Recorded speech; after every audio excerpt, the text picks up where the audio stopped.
just literally fresh off the airplane from Houston. Delayed twice this morning. So glad she's here. Huffington Post has called her a Twitter powerhouse.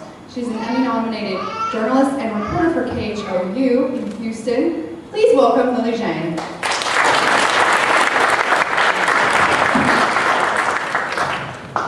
Hi guys. Did you notice that in Ha's his little speech there, he said, "You're going to find me in your closet while you're sleeping"? Creepy. Okay, so check this out. I had my iPad. I was delayed twice. Left my iPad in my car, and a $6 pen later, and good old-fashioned paper. Here I am. Thanks for having me today.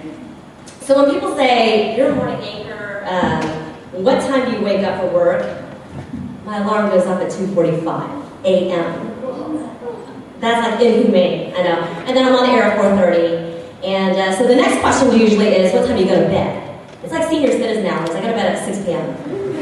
No social life at all. But no, I love what I do. And I wanted to talk about just how my job has changed so much in 17 years that I've been in the business. And when I started, it was in Amarillo. We used typewriter. We did not have pagers. We used like Nextels.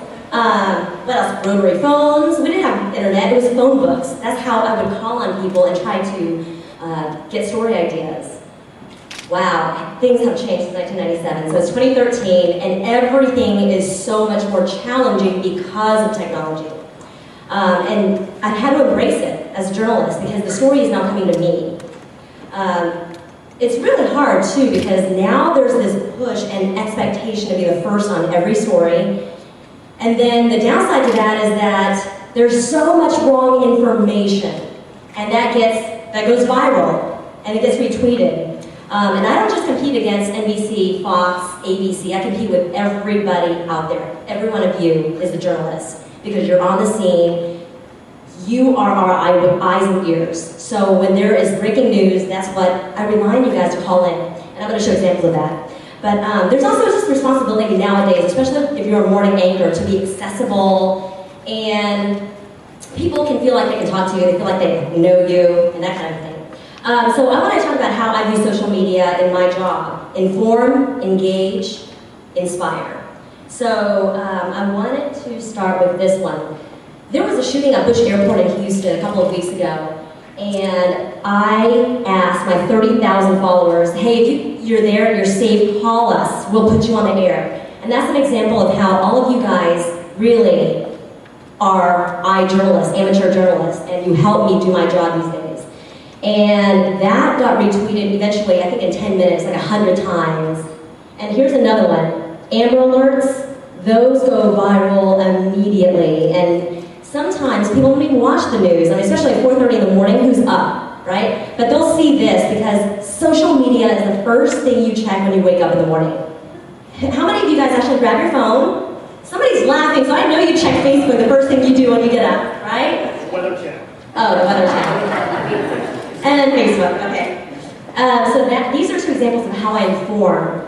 And then I engage because on a morning show we're so light and we're so just laid back, and it's like when people ask me how is a morning show different, it's like today's show versus nightly news. It's a completely different animal.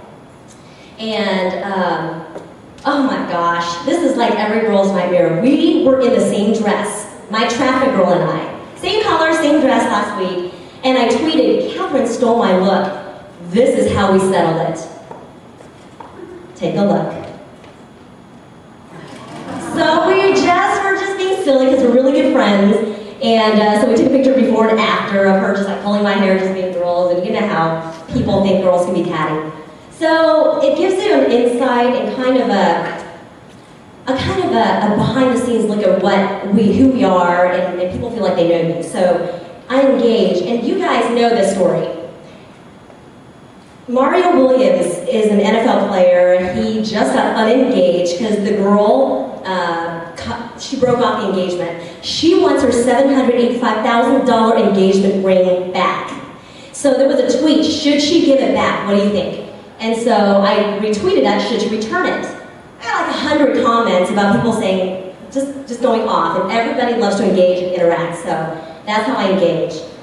1 minute, okay. One more thing, and this is how I inspire. There's just sometimes when you wake up, you don't want to hear negative things, and news can be negative. I just find quotes that speak to me, and I put it on Facebook and Twitter. This was an Eckhart Tolle one, just about gratitude. And sometimes the first thing you see when you wake up, something positive, can completely change your mood for the day. And so I just put that out there. One more thing. Facebook and social media is so powerful because we all heard the story about the guy, this guy right here. You know his face and you know his name, and so many of you have not watched the news. Charles Ramsey. He rescued the 3 girls in Cleveland who were held in captivity for 10 years.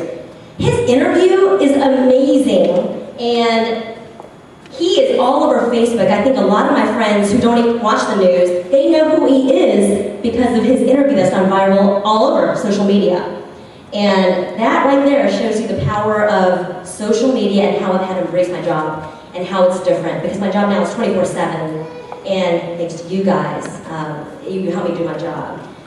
I knew I wanted to be a journalist when I was in 9th grade, and I feel so blessed to be doing this. And when people ask me what I wanted to be when I grew up, I was like, Connie Chung. My parents like, oh no, but here I am. I love my job, and thank you for having me here today.